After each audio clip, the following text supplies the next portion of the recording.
आज मैं मिथिलेश्वर जी बात करेंगे दान क्या है। दान का मतलब समझ रहे आप? दान और उपहार। एक बार की बात है कि गौतम बुद्ध अपने पूजा पाठ में बैठे रहते हैं और बहुत लोग अलग अलग किस्म के उपहार लेके आते हैं, कोई सोना कोई चांदी, लेकिन किसी का भी वो दान को स्वीकार नहीं करते। क्या करते हैं? किसी के दान को स्वीकार नहीं करते, एक्सेप्ट नहीं करते। एक बहुत गरीब लेडीज आती है, बहुत गरीब, मतलब जिसे भीख मांगते हैं ना वैसा, और एक फल लेके आती, उसके हाथों में एक फल रहता है और वो आधा फल खा चुकी है और आधा फल ही उसके हाथों में है और बोलती है, हे प्रभु मेरे पास तो देने के लिए कुछ भी नहीं है, मैं जो ये फल है आधा तो खा चुकी हूँ, तो क्या आप इसको स्वीकार करते? तो भगवान बुद्ध जो है अपने आसन से उठ करके और जा करके ऐसे स्वीकार कर, दोनों हाथ ऐसा फैला के स्वीकार कर लेते हैं। आप समझिए। अब हम चलते हैं दूसरी तरफ। देखिए, सुदामा जी का नाम सुने होंगे, कृष्ण सुदामा, कि कृष्ण सुदामा जी से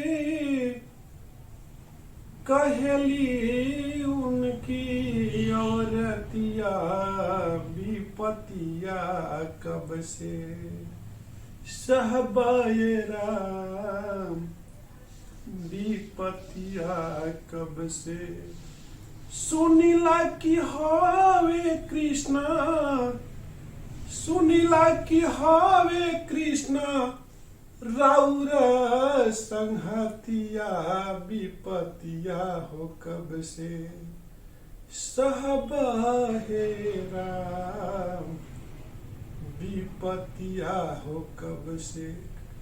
सुदामा जी की औरत बोलती है कि आज हमारे बच्चे दूध की जगह पे पानी पिलाते हैं, उसमें चावल घोल करके, और मैं सुनती हूँ कि आपका कृष्ण भगवान दोस्त है, तो आपको अपने दोस्त से हेल्प लेने में क्या बुराई है। देखिए, सुदामा जी बोलते हैं, देखो मेरी धर्म पत्नी, आप अपने जगह पर जायज हो, लेकिन दोस्ती जो है बराबर वालों में शोभा देती है। कहा कृष्ण भगवान और कहा हम दोनों की दोस्ती, आज दोस्ती में परस्पर होना चाहिए। जिसे हम कुछ देते हैं तो वापिस में वो आना चाहिए। अगर वो हमको कुछ देते हैं तो हम उनको उसके बदले में क्या दे सकते हैं, क्या दे सकते हैं? तो दोस्ती कैसे हो सकती है यार? एक जमाने में थी, स्कूल के टाइम में, शिक्षा के टाइम में थी, फिर भी नहीं मानती है, बहुत बुरा हालत है, भूखे रह जाते हैं बच्चे, तो मजबूर होकर सुदामा जी आते हैं, बोलते हैं यार कुछ तो दे दो, कुछ तो उपहार देना पड़ेगा। तो बोलते हैं अपने घर में क्या है कृष्ण भगवान के देने के लिए? तो बाजू में जाती है और एक मुट्ठी चावल मांग के लेके आती है उनकी बीवी, और एक पोटली में बांध करके सुदामा जी रवाना हो जाते हैं। पहुंचते हैं वहां पे द्वारिका नगरी, तो देखते हैं द्वारपाल उनको अंदर नहीं जाने देते हैं। बोलते कहाँ से भिखारी आ गया यार, रुको रुको सर, कहाँ चलते जा रहा है? अब अगर आपके ही ऑफिस के सामने, आपके घर में अर्धनग्न, पूरा उसके पैरों में फटा हुआ बेवाई रहेगा, उसके शकल भी अच्छा नहीं रहेगा, मुंह टेढ़ा रहेगा, कपड़े पर से शरीर पर खुद कपड़े नहीं रहेगा, तो क्या आप अपने अंदर, घर के अंदर जाने दोगे? तो जब वो हट करने लगते हैं तो एक जा करके बोलता है कि हे प्रभु, कृष्ण भगवान को बोलता है, एक कोई सुदामा नाम का भिखारी आया है, बोलता है कि मैं आपका दोस्त हूं। तो कृष्ण भगवान जब सुनते हैं कि मेरा दोस्त आया है बचपन का, तो नंगे पांव दौड़ जाते हैं। कैसे? नंगे पांव दौड़ जाते हैं, जूता चप्पल भी नहीं पहनते। तो वो आवाज, दोस्तों की दोस्ती देख करके सब परेशान हो जाती है। उनकी रानियां और जितने भी पहरेदार रहते हैं सबको चीरते हुए दौड़ते, इतना तेजी से जाते, उतना तेजी से कोई नहीं देखा होगा, और जाके अपने सुदामा जी से गले मिलते हैं और फिर ले करके आते हैं। और परात में जब पहले जो हमारे परिवार में भी होता, हमारे समाज में, जब हम लोग अपने रिलेटिव में जाते तो हम लोग की बहन जो थी थाली में पानी लेके आती है और फिर उस पैर को पूरा पखारती है, धोती है और फिर वो पानी को अपने अपने घरों में छिड़काव कर देती है। आज भी ये परंपरा है। आज भी हम लोग अपने सिस्टर लोग के पास जाते तो वही काम करती है। आज समाज बदल गया है। कोई आता है तो ठीक है बाथरूम में चले जाओ, पैर हाथ, कितना भी पैर हाथ धो करके आइए, लेकिन बहन जो है कोई गेस्ट आता है तो उसको हिंदू धर्म के हिसाब से एक अच्छा पानी का बर्तन लाया जाता है, उनको आसन दिया जाता है, उनका पैर धो करके फिर उनको सत्कार किया जाता है। आज भी कृष्ण भगवान लाते हैं पानी को, तो पानी में तो हाथ नहीं डाल पाते, लेकिन आज के आंसुओं से ही उनका पैर धुल जाता है। इतने रोते हैं अपने दोस्त की हालत देख करके। और जैसे जैसे उनके हाथों में पैरों पर हाथ चलाते हैं उनका पैर सीधा भरते जाता है, जो फट जाता है वो सब सही होने लगता है। फिर कृष्ण भगवान बोलते हैं यार तुम्हारा यार सुदामा जो है चोरी करने की आदत गई नहीं, छुपाने की। तुम चाना लेकर के आते थे, जब हम लोग बागीचे में खेलते थे तो एक एक चाना डालते रहते थे, मुंह में आवाज आती थी तो बोलती है तो पेड़ की आवाज आ रहा, पत्ते का, मैं कुछ नहीं खा रहा हूँ। लेकिन कुछ तो खा रहे थे उस टाइम भी। और आज भी तो भाभी कुछ हमारे लिए तो दी होगी ना, कुछ तो भेंट दी होगी, कुछ तो दान दी होगी हमको देने के लिए। तुम क्यों छुपा के रहे हो? और भरे दरबार में सुदामा जी एक मुट्ठी चावल कैसे देते? सोचने की बात है। तो सुदामा जी छुपाते रहते इसे पुतली ऐसे। कृष्ण भगवान तो अंतर्यामी है, देख लेते हैं, बोलते अरे दो ना यार। तो चावल लेकर के एक बार मारते हैं, मुंह में डालते हैं, दूसरे बार डालते हैं, तीसरे बार डालते हैं। जैसे ही तीसरे बार डालते हैं तो रानियां हाथ पकड़ लेती है। आज भी होता है ऐसा। जैसे आपकी बीवी होगी, अगर किसी को आप देना चाहते हो तो रोकती है, अरे पूरा दे दोगे तो हम लोग कहाँ रहेंगे। करेक्ट है नहीं है?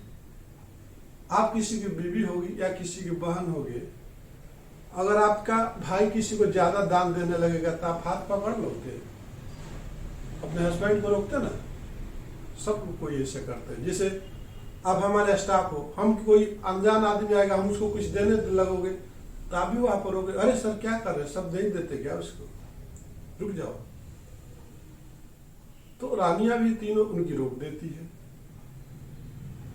कि सब कुछ दे देंगे तो आपके पास क्या रहेगा। मतलब दो तो चीज तो दे दिए, धन दौलत सब कुछ, तीसरा देते तो पूरा चला जाता है इनका। जितने बार खा रहे थे उसको कुछ दे रहे थे।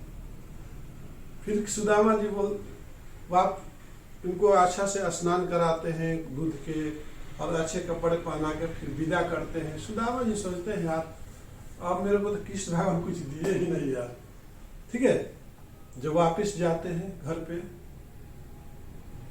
तो आवे ना चिन्हाई हो भैया, आवे ना चिन्हाई, अरे घरवा सुदामा जी के आवे ना चिन्हाई।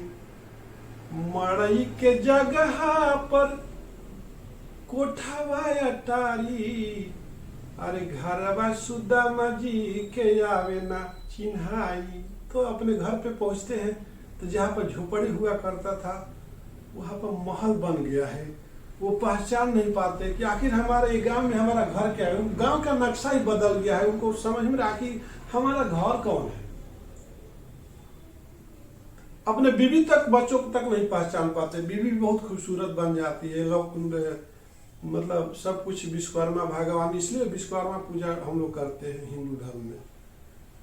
विश्वकर्मा जी को बोल दे जाओ सब कुछ इनके पहुंचने से पहले रेडी कर दो, कृष्ण भगवान सब रेडी मिलता है, नौकर चाकर जाते पहचान नहीं पाते। अब देखिए कि तो हम गरीबों का जो प्रेम होता है, जो दान होता है, वही सबसे बड़ा दान है। अमीर लोग तो देते हैं लेकिन हमें स्वीकार नहीं करना चाहिए कभी भी। इज्जत छोटे से ही ज्यादा मिलती है, छोटे लोगों से ही दान में मिलती है। आपको दान का मतलब समझ में आ गया होगा कि दान क्या है और जिंदगी किस तरह से बदल जाती है। आगे हम देखते हैं कि रामायण में देखते हैं कि उधर श्री रामचंद्र जी जब जंगल में जाते हैं तो सवारी बोल के रहती है जात के, आज के डेट में लोग एसटी बोलते हैं। तो सवारी जो है जंगल में रहती है, लकड़ी उकड़ी काट के बेच के गुजारा करती है, बहुत फूहड़ पातर रहती है। तो उसको मालूम रहता है कि सवारी को कि कृष्ण भगवान आने वाला इधर रास्ते से, तो बेर को खा करके जो मीठा रहता है उसको रखती है, जो खाता रहता फेंक देती है। तो भगवान लक्ष्मण और राम पहुंचते हैं तो बोलती आइए प्रभु, आइए, अपने आसन देती है। और भगवान तो भगवान चाहे कोई भी इंसान हो प्रेम का भूखा रहता है यार। आप एक समझ लीजिए, चाहे जानवर हो या इंसान हो, उसको अगर भरपूर प्रेम मिले ना, चाहे लड़कियां भी हो, वो अमीरी गरीबी नहीं देखती है। अगर झोपड़ी में भी रहने वाला उसका हस्बैंड अगर भरपूर प्यार देता है ना, तो वहां पर बहुत खुश रहती है। उसी तरह से भगवान प्रूफ किए है कि प्रेम के आगे और कुछ संसार में है नहीं, वही सबसे बड़ा दान है। अब वहां पे देखते हैं कि वैर देती है, सब झूठा ही रहता है। लक्ष्मण जी गुस्सा करते, झूठा क्यों खा रहा? आज देखिए कि हमारे समाज जो है बोलता है कि झूठा, अगर हम पूजा पाठ करते हैं, कोई बच्चा झूठा कर देता है तो हम, माँ बोलती है चाहे कोई भी बोलता है अरे झूठा हो गया, भगवान को भोग कैसे लगाएंगे? तो आप थोड़ा पीछे जाके देखो ना सर, सब भगवान तो झूठे ही खाए, कृष्ण भगवान भी झूठे खाए हैं, और श्री रामचंद्र भी जो सत्यनारायण भगवान बोल के बोलते विष्णु भगवान, वो भी तो झूठा ही खाए हैं। सेवरी का झूठा वैद, झूठा वो नहीं होता है। झूठा का मतलब होता है प्यार। अगर किसी एक लड़की का शादी हो जाता है तो पुराने जमाने में फिर उसको जीने का अधिकार नहीं दिया जाता है, बोलते कि झूठा है, एक किसी की बीवी रह चुकी है तो उसको वाइजन दिया जाता है कि तुम हस्बैंड मरा तो तुम भी मर जाओ, अब तुम जी के क्या करोगे। लेकिन फिर बाद में समाज बदल चुका, एक विडोज का भी शादी हो कर रहे हैं लोग। तो भगवान ये नहीं बोलते हैं कि एक चीज बताओ, भैंस का दूध लेकर के आते हो चाहे गाय का, वो शुद्ध बोलते उसको भगवान पर चढ़ा। तो गाय का दूध दूहने से मतलब उसका बच्चा तो पहले पीता है ना, ऐसे दूध का बच्चा पहले पीता है, फिर आप दूध निकालते हो तो भी तो झूठा हो गया। तो भाव देखिए, भगवान भाव और प्रेम का भूखे होते हैं, न कि आपके दिखावे के लिए। तो झूठा कुछ भी नहीं है। अगर हम मियाँ बीवी है, एक ही थाली में डेली खाए ना तो प्यार ज्यादा उमड़ता है। हमारा परिवार एक में बांट के खाए ना, तो ये मत सोचो कि कोई चीज झूठा हो गया। पिक्चरों में देखोगे कुछ लाता हीरो, एक कट वो काटता फिर दूसरा कट उसके मुंह में डालता है। तो झूठा में कितना भगवान बसते हैं। तो हमें अपने दिमाग से ये चीज निकाल देना चाहिए कि कोई भी चीज झूठा हो गया, ठीक है। तो आपने देखा सबरी में कितना प्रेम था, उन्होंने देखा सुदामा जी कृष्ण भगवान के लिए उनके अंदर कितना प्रेम था। उधर जो एक लेडीज थी गौतम बुद्ध के लिए कितना प्रेम था। यही तो दान है, यही तो प्रेम है। इसी के साथ मैं मिथिलेश चौधरी आपसे विदा लेता हूँ। नमस्कार, धन्यवाद।